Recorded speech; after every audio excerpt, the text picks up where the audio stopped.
دو لمحوں کے لیے محبت رسول کانفرنس کے اندر اپنے پیار کو تھوڑا سا پرکھ بھی لیں.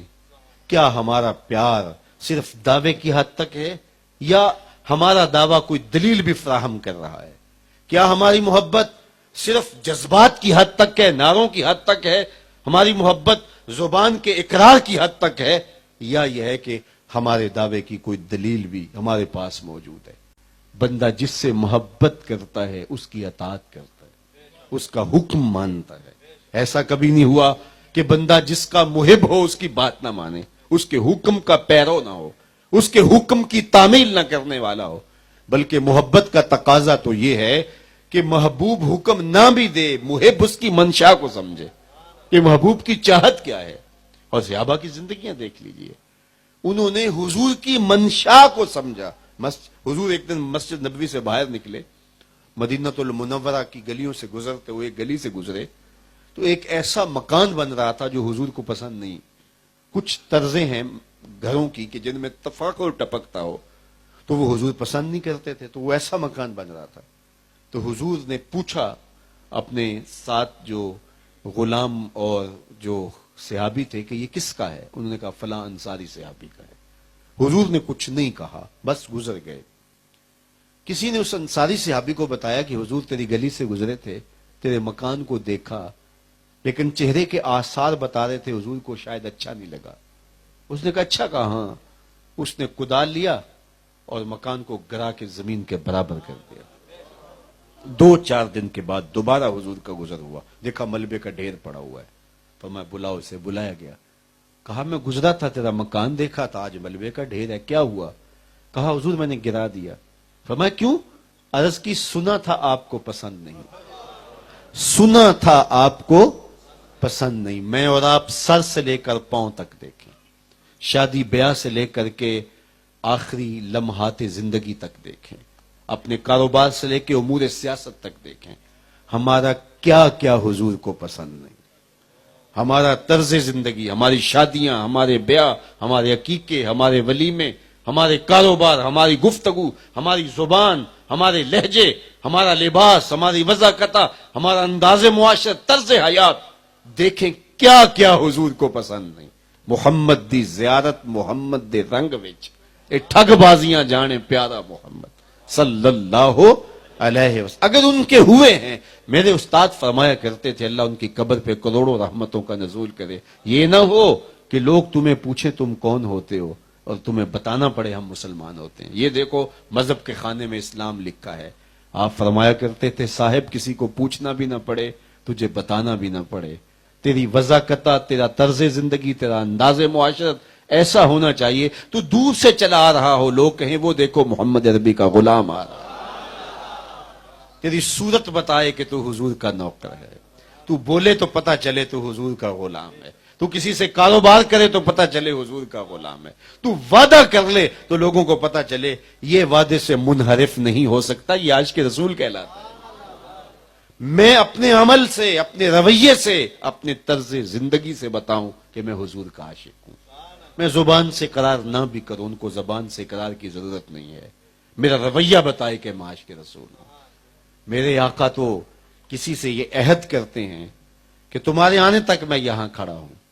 اس نے کہا ٹھیک، اور وہ جا کے خود بھول جاتا ہے اور حضور 3 دن تک وہاں کھڑے رہتے ہیں، صرف قضائے حاجت اور ضروری کام کے لیے جاتے ہیں، پھر آ کے وہاں کھڑے ہو جاتے. 3 دن کے بعد اس کا اچانک گزر ہوا تو اس نے دیکھا حضور کھڑے، اس کو یاد پڑا او ہو یہ تو مجھے انہوں نے کہا تھا، تو بڑا شرمندہ ہوا. لیکن حضور نے اس کو صرف اتنا کہا تو نے مجھے مشقت میں ڈال دیا. میرے حضور تو وعدہ کر لیں، حضور سے زیادہ بھی کوئی مصروف ہو سکتا ہے، لیکن اس عہد کو، اس وعدے کو نبھائیں، اس وعدے کو پورا کریں. مجھے گرایا صاحب کہہ رہے تھے آپ 2 بجے آگے، میں نے کہا 2 بجے کا وعدہ کیا تھا، وعدہ کیا تھا تو مجھے آنا پڑا. کوئی مانے ہو جائے، راستے میں ٹریفک کا مسئلہ ہو جائے وہ تو الگ بات ہے، لیکن یہ کیا ہوا کہ ذرا مجمع اچھی طرح بن لے اور لوگوں کا ہجوم ہو لے، پھر میں آؤں گا، نعرے لگیں گے، کیا بات ہوگی، میرا استقبال ہوگا. میں نے حضور کا یہ فرمان پڑھا ہے جو شخص یہ چاہتا ہے کہ لوگ میرے لیے کھڑے ہوں وہ اپنا ٹھکانہ جہنم میں تلاش کر لے. میرے حضور کا یہ طریقہ نہیں تھا جو آج ہمارے طریقے بنے ہوئے ہیں. اگر حضور سے عشق کیا ہے، تمہارا رویہ بتائے، تمہارا طرز زندگی بتائے، تمہارا انداز معاشرت بتائے. حضور علیہ السلام سے پوچھا گیا مومن بخیل ہو سکتا ہے؟ فرمایا نہیں، مومن بخیل نہیں ہوتا، مومن سخی ہوتا ہے، لیکن ہو سکتا ہے کبھی بخل بھی کر لے۔ اچھا کہا کہ مومن کیا بزدل ہو سکتا ہے؟ کہا نہیں، بہادر ہوتا ہے، لیکن ہو سکتا ہے کبھی اس سے بزدلی بھی ہو جائے، انسانی کمزوریاں ہیں۔ تیسری بات میرے حضور سے پوچھی گئی کہ مومن جھوٹا ہو سکتا ہے؟ فرمایا جھوٹا نہیں ہو سکتا، یہ پکی بات ہے، مومن ہو اور جھوٹ بولے یہ نہیں ہو سکتا۔ میں اپنے اندر اتروں، آپ اپنے اندر اتریں، ہم عاشق رسول ہیں، ہم محب رسول ہیں، ہم تو وہاں بھی جھوٹ بول دیتے ہیں جہاں ضرورت بھی نہیں ہوتی۔ قدم قدم پہ جھوٹ بولیں تو کیا عشق رسول ہماری روح میں سمایا ہوا ہوگا؟ جب کوئی شخص جھوٹ بولتا ہے اس کے منہ سے بدبو نکلتی ہے، حدیث میں آتا ہے رحمت کے فرشتے 1 میل دور چلے جاتے ہیں، اور جو سویر سے شام تک جھوٹ ہی جھوٹ، جھوٹ ہی جھوٹ، اور زندگی کا سارا لف و نشر اسی طرح ہے کہ جھوٹ ہی اس کی زندگی کا اوڑھنا بچھونا بن گیا، تو فرشتے کتنے کوسوں دور ہوں گے اس سے؟ رحمت کے فرشتے تو نیڑے ہی اس کے نہیں لگ سکتے۔ تو میں اور آپ اگر حضور سے پیار کرتے ہیں، حضور سے عشق کرتے ہیں، یار صحابہ نے تو اپنی عادتیں بھی حضور کی محبت کے سانچے میں ڈال دی، حالانکہ جو انسان کی طبع ہے وہ تبدیل نہیں ہوتی۔ 2 سکے بھائی ہیں، ان کا پیار بھی مثالی ہے، ایک ماں کے بیٹے ہیں، ایک باپ کے فرزند ہیں، ایک گھر میں پلے ہیں، باہمی محبت بھی ہے، لیکن ایک بیٹے کو ایک چیز پسند ہے، دوسرے کو وہ پسند نہیں ہے، ایک آلو شوق سے کھاتا ہے، دوسرا اس کو پسند نہیں کرتا۔ تو یہ طبع میں تو اختلاف ہو سکتا ہے گہری محبت کے باوجود، لیکن صحابہ نے اپنی طبع بھی حضور کی محبت کے سانچے میں ڈالی۔ حضرت انس رضی اللہ تعالیٰ عنہ کو کسی نے دیکھا شوربے سے کدو کے ٹکڑے نکال نکال کے کھا رہے ہیں، تو کسی نے کہا حضرت یہ کیا؟ کہا ایک دن میں نے حضور کو کرتے دیکھا۔ اپنی طبیعتیں بھی حضور کی محبت کے سانچے میں ڈال۔ تو اگر ان سے پیار کیا ہے، ہمارا عمل گواہی دے کہ ہم حضور کے محب ہیں۔ آج یہ امت اس لیے درماندہ ہے کہ آج ہم عمل میں کمزور ہیں۔ آج جس اسلام کا ہم دعویٰ کرتے ہیں وہ اسلام ہماری روحوں میں نہیں اترا ہوا۔ جو می گوئے مسلمانم بلرزم کہ دانم مشکلات لا الارا۔ آج 1 ارب 50-60 کروڑ مسلمان دنیا کے اوپر بستے ہیں، اتنی تعداد کبھی ہوئی تھی مسلمانوں کی؟ اور تمہارے رسول کے خاکے تراشے جائیں، تمہارے نبی کی کھلے بندوں اہانت کی جائے، یہ ہوا تھا کبھی ماضی میں؟ تو اپنے اندر اترے کہ ہم کہاں کھڑے ہوئے ہیں۔ جب میں کہتا ہوں الہی میرے احوال دیکھ، حکم ہوتا ہے اپنا نامہ اعمال دیکھ۔ یہ حکمران ہمارے اعمال کا عکس ہوتے ہیں، اگر ہم اچھے ہوں گے تو حکمران اچھے آ جائیں گے، ہم اچھے نہیں ہوں گے تو حکمران اچھے نہیں ہوں گے۔ ہم کوستے ہیں دوسروں کو، ذرا اپنے اندر اتر کے دیکھیں، ذرا اپنے باطن کو بھی دیکھیں، ہم کہاں کھڑے ہیں۔ قرآن مجید میں جو اللہ تعالیٰ نے فرمایا وہ اس بات پہ قادر ہے تمہارے اوپر اور نیچے سے عذاب نازل کرے اور تمہیں آپس میں لڑا دے، الجھاؤ میں مبتلا کر دے تمہیں۔ یہ اللہ کا عذاب ہے۔ عذاب استیصال اس امت پہ نہیں آئے گا جس طرح پچھلی امتوں پہ آئے، چہرے مسخ کر دیے گئے، مٹا دیے گئے، پتھر برسے، اس امت پہ اس طرح کے عذاب نہیں آئیں گے، لیکن باہمی اختلافات، تشتت، افتراق میں پیدا ہوگا۔ اب 72-73 فرقے بن گئے اس ایک امت کے اندر، پھر ہر فرقے کے اندر کئی جماعتیں، ہر جماعت میں کئی لابیاں، اور ایک دوسرے کی پگڑیاں اچھالنا اور ایک کے جبے پھاڑنا، یہ ہمارا مشغلہ بن گیا ہوا ہے، یہ ہمارا طرز حیات بن گیا ہوا ہے۔ میرے حضور نے تو ہمیں امت واحدہ کہا تھا، ہمیں تو کہا گیا تھا کہ اللہ کی رسی کو مضبوطی سے تھام لو، اور ہم اپنے سطحی مفادات کے لیے دوسروں کے اوپر حملہ آور ہو جاتے ہیں، اور امت کو ہم نے توڑ کے رکھ دیا اور فرقہ فرقہ ہو گئے۔ نتیجہ کیا ہوا؟ یہ عذاب کی صورت ہے ہمارے اوپر جب ہمارے اچھے عمل نہیں رہیں گے۔ تو کہا وہ اس بات پہ قادر ہے تمہارے اوپر سے عذاب نازل کرے اور تمہارے نیچے سے عذاب نازل کرے۔ اوپر کا عذاب کیا؟ مفسرین نے لکھا پتھر برسے، نیچے کا عذاب کیا ہے؟ زلزلے آئیں۔ لیکن حضرت عبداللہ ابن عباس رئیس المفسرین فرماتے نہیں، اوپر کا عذاب یہ ہے تمہارے حکمران نااہل ہوں، اور نیچے کا عذاب یہ ہے تمہاری اولاد نافرمان ہوں۔ یہ اوپر نیچے کا عذاب ہے جو تمہارے اوپر مسلط ہوگا جب اللہ رسول کے راستے کو ہم چھوڑ جائیں گے۔ تو آج ہمارے صرف دعوے رہ گئے ہیں، دعوے ہم سے سن لو آسمان پھاڑ کے رکھ دیں گے، لیکن عمل دیکھ لو، مسجد کی ٹوٹیاں اس کے اوپر بھی جو ہے وہ ہم نے جو ہے وہ ایک سریا ویلڈ کیا ہوا ہوتا ہے کہ ہم وہ بھی نہیں چھوڑتے۔ یہ ہمارے رویے ہیں، یہ ہمارا طرز زندگی ہے۔ حقیقتوں کا انکار نہیں کیا جا سکتا، حقیقتیں ان کا سامنا کرنا پڑتا ہے۔ ہم کہاں کھڑے ہیں؟ میں نے دیکھا ہے کہ ہر جلسے میں آخر میں اعلان ہوتا ہے کہ ایک بندے کا پرس نکلے، ایک بندے کا موبائل چوری ہو گیا۔ یار جب یہاں کچھ یہ ہوگا تو پھر کہاں ہم کھڑے ہوں گے؟ تو ہم عمل کے ماننے والے نہیں ہیں، ہم صرف دعووں کے رہ گئے ہیں۔ تو آئیے میں اور آپ دیکھیں، 1,40,00,00,000 انسان خانمہ برباد اور ان کی پریکا کی حیثیت نہیں ہے، لیکن وہ مسلمان صرف 313 تھے، لیکن کردار کی چمک موجود تھی۔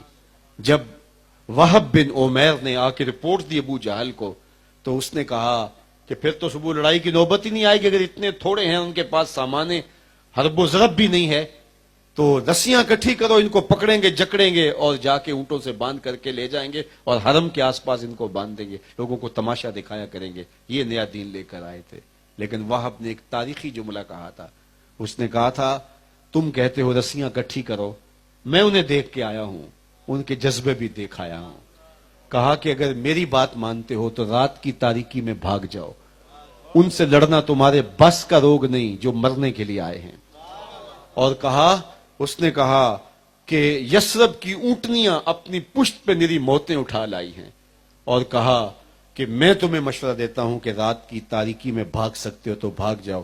اگلے دن اس دن کو میرے رب نے بھی یوم فرقان کہہ کے پکارا۔ تو آج ہم اتنی کثرت کے باوجود تو میری دعوت عمل کی ہے کہ ہم اپنے اندر اتریں، دیکھیں کہ ہم کہاں کھڑے ہیں۔ سب سے پہلے میں اپنے آپ کو بدلوں، جب میں اپنے آپ کو بدلوں گا تو پھر میں جہاں سے گزروں گا میرے کردار کی چمک وہاں پیدا ہوگی۔ اس لیے ہمیں سب سے پہلے اپنے کردار کو، آج وہ لوگ جاتے ہیں یورپ میں تو واپس آ کہتے ہیں ہم اتنے مسلمان کر آئے۔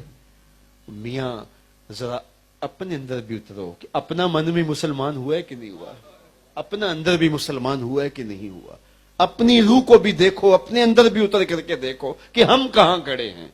چو می گوئم مسلمانم بلرزم کہ دانم مشکلات لا الارا۔ تو آئیے اپنے اندر اتر کے اپنے اندر کی، اپنے من کی صفائی کی کوشش کریں۔ اپنا اندر صاف ہو گیا تو پھر آپ خاموشی سے آنکھیں جھکا کے بھی گزر جائیں گے، یہ بھی آپ کی تبلیغ ہوگی۔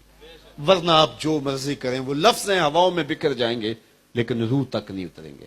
میرے شیخ حضرت شاہ نقش بند بخاری علیہ رحمہ کا ایک جملہ سن لیجئے۔ آپ نے فرمایا جس شخص کی خاموشی فائدہ نہیں دیتی اس کی تقریر بھی فائدہ نہیں دیتی، جس کی خاموشی فائدہ نہیں دیتی اس کی تقریر بھی فائدہ نہیں دیتی۔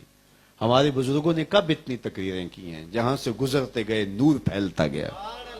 ایک ایک بزرگ نے 90 لاکھ کافروں کو کلمہ توحید پڑھایا، اور آج ہم کہاں کھڑے ہیں؟ تو صاحب ہمیں اپنے کردار کی طرف توجہ دینی چاہیے۔ حضور کی محبت کا دعویٰ ہے، اللہ تعالیٰ جل شانہ اس کو قبول کرے، لیکن اس کے تقاضوں کو پورا کریں، اپنے من میں اتریں اور اپنی روح میں حضور کے پیار کو جذب کر لیں، اور ہمارا طرز زندگی بتائے، ہمارا انداز حیات بتائے کہ ہم حضور کے غلام ہیں۔ بشر القیب بلقاء الحبیب نامی ایک کتاب ہے امام سیوطی کی، اس میں یہ واقعہ لکھا ہے کہ ایک شخص اپنی داڑھی کو مہندی لگاتا تھا، سرخ مہندی کا وسمہ کیا کرتا تھا، چونکہ حضور علیہ السلام کی مبارک داڑھی میں 18 سے لے کے 22 تک سفید بال تھے۔ اللہ اکبر، ایسا حلیہ کسی کا محفوظ نہیں جیسا میرے حضور کا ہے۔ صحابہ نے وہ بال بھی گنے ہوئے تھے، تو وہ حضور علیہ السلام ان کو سرخ مہندی کا وسمہ کرتے تھے تو وہ بھی سنت کے طور پہ کرتا تھا۔ جب فوت ہو گیا تو نکیرین آئے، تو ایک نے کہا من ربو کا، تیرا رب کون ہے؟ تو دوسرے نے اپنے ہی ساتھی کو بازو سے پکڑ کے پیچھے کرتے ہوئے کہا اس سے سوال پوچھ رہا، تجھے نظر نہیں آ رہا اس کی داڑھی میں اسلام کا نور چمک رہا ہے؟ تو میاں ایسا حلیہ بناؤ، ایسا طرز زندگی اختیار کرو، دنیا والے بھی پہچانے حضور کا غلام ہے، فرشتے بھی کہیں یہ حضور کا ہی غلام لیٹا ہوا ہے۔ اپنا طرز زندگی ان کی محبت کے سانچے میں ڈھال لو۔ تم کاروبار کرو تو پتہ چلے عاشق رسول ہے، تم وعدہ کرو تو لوگوں کو پتہ چلے یہ عاشق رسول ہے، تم تول رہے ہو تو لوگوں کو پتہ چلے یہ عاشق رسول ہے، تم بول رہے ہو تو لوگوں کو پتہ چلے یہ عاشق رسول ہے، تمہاری رشتہ داری کسی سے ہو تو پتہ چلے کہ عاشق رسول ہے۔ میں نے بڑے بڑے عاشق رسول کہلوانے والے دیکھے، گھر جا کے فرعون بنے ہوتے ہیں، بیوی پر سختی کر رہے ہوتے ہیں، اس کو مار رہے ہوتے ہیں۔ میرے حضور نے تو کہا تھا خیرکم خیرکم لأہلہ وانا خیرکم لأہلی، تم میں سے بہتر ہے وہ ہے جو اپنے اہل خانہ پہ بہتر ہے، اور میں تم میں سب سے زیادہ اپنے اہل خانہ پہ بہتر ہوں۔ جس طرح خوبصورت رویہ آپ اپنی بیوی اور اپنے بچوں پہ رکھ سکتے ہیں، تو اگر کوئی شخص باہر تو ہنس کے بولتا ہے تو یہ اس کی منافقت ہو سکتی ہے. اگر اس کی طبع میں لطافت ہے تو وہ اپنی بیوی کے ساتھ بھی اچھا سلوک کرے گا. اگر وہ حضور کی سنت کا آپ ماننے والا ہے تو فرمایا خیرکم خیرکم لأہلہ. ام المومنین سیدہ عائشہ رضی اللہ تعالی عنہا سے مروی ایک روایت سن لیجئے. فرماتی ہیں ایک دن حضور تشریف لائے، میں کٹورے میں پانی لے رہی تھی تو حضور نے مجھے دیکھ کے کہا عائشہ تھوڑا سا میرے لیے بھی چھوڑنا. تو میں نے چھوڑ دیا. حضور نے میرے ہاتھ سے آب خورا لیا، پینے لگے تو پھر رک گئے اور پھر کہا عائشہ ذرا بتانا تم نے ہونٹ کہاں لگائے تھے؟ مجھے بتاؤ اگر شوہر کا رویہ یہ ہوگا تو گھر جنت کا ٹکڑا بنے گا یا نہیں بنے گا؟ آج گھروں میں الجھاؤ، لڑائیاں، ازدواجی تلخیاں، میاں بیوی کا الجھاؤ، بچوں کی تربیت خراب. آؤ اگر حضور کی عاشق ہو، تمہاری بیوی بتائے میرا شوہر حضور کا عاشق ہے. جو تمہارا گاہک ہے وہ بتائے یہ دکاندار حضور کا عاشق ہے. تمہارا دوست بتائے یہ حضور کا عاشق ہے. تمہارا رشتہ دار بتائے حضور کا عاشق ہے. جس کی تم نے بیٹی لی ہے وہ بتائے کہ اس کے گھر میں میری بیٹی ہے، میری بیٹی اس کی بہو ہے. یہ واقعی عاشق رسول ہے. یہ بہو کو بیٹی سمجھتا ہے، یہ واقعی عاشق رسول ہے. اور بہو کو غلام اور نکرانی بنا کے رکھا ہوا ہے اور سر کے اوپر ٹائٹل عاشق رسول کا لگایا ہے. صاحب آپ منافق ہوتے ہو، عاشق رسول نہیں ہوتے ہو. لوگوں کی بیٹیوں کو ذلیل کرتے ہو، عاشق رسول کہلاتے ہو. نہیں، تم دھوکہ کرتے ہو، تم عاشق رسول نہیں ہوتے ہو. عاشق رسول ہوتا ہے کہ حضور کی اداؤں کو اختیار کرنے والا، حضور کے طرز زندگی کو اختیار کرنے والا. تو آئیے میں اور آپ اپنی زندگی کی ایک ایک ساتھ حضور کے نام لگا دیں. جب ہم صحیح معنوں میں ان کے ہو جائیں گے، اللہ اکبر، پھر کائنات خود رستے دے گی. اقبال کے سارے کلام کا رس نہ چھوڑوں تو جوس یہ نکلتا ہے کی محمد سے وفا تو نے تو ہم تیرے ہیں. یہ جہاں چیز ہے کیا لوح و قلم تیرے ہیں. اقبال کہتے ہیں حضور سے وفا کرو، پھر قلم بھی تمہیں دے دیں گے، تختی بھی تمہیں دے دیں گے. پھر جو لکھنا ہوا خود لکھ لینا. پھر تمہاری تقدیر کے فیصلے واشنگٹن میں نہیں ہوں گے بلکہ خدا بندے سے خود پوچھے گا بتا تیری رضا. شرط یہ ہے کہ حضور کے وفادار ہو جاؤ. اللہ مجھے آپ کو اپنی رحمتوں کے سائے میں رکھے، آپ سب کو اپنی پناہوں کے سائے میں رکھے. بیٹھے رہے، کوئی بات نہیں. میرا نہیں خیال کہ اتنی گفتگو سننے کے بعد آپ کو جھمگٹا ہوگا. اب لوگ ایک دوسرے کے اوپر گریں گے، کسی کی جیب کٹے گی. میں نے آپ کو دیکھ لیا، آپ نے مجھے دیکھ لیا. اتنے لوگوں کو اگر ملنا میرے بس میں ہوتا تو میں ایک ایک سے مصافحہ کر کے جاتا، لیکن چونکہ ممکن نہیں ہے اس لیے میرے لیے آپ جگہ چھوڑ دیں گے. اب سلام ہوگا حضور کی بارگاہ میں، پھر دعا ہوگا.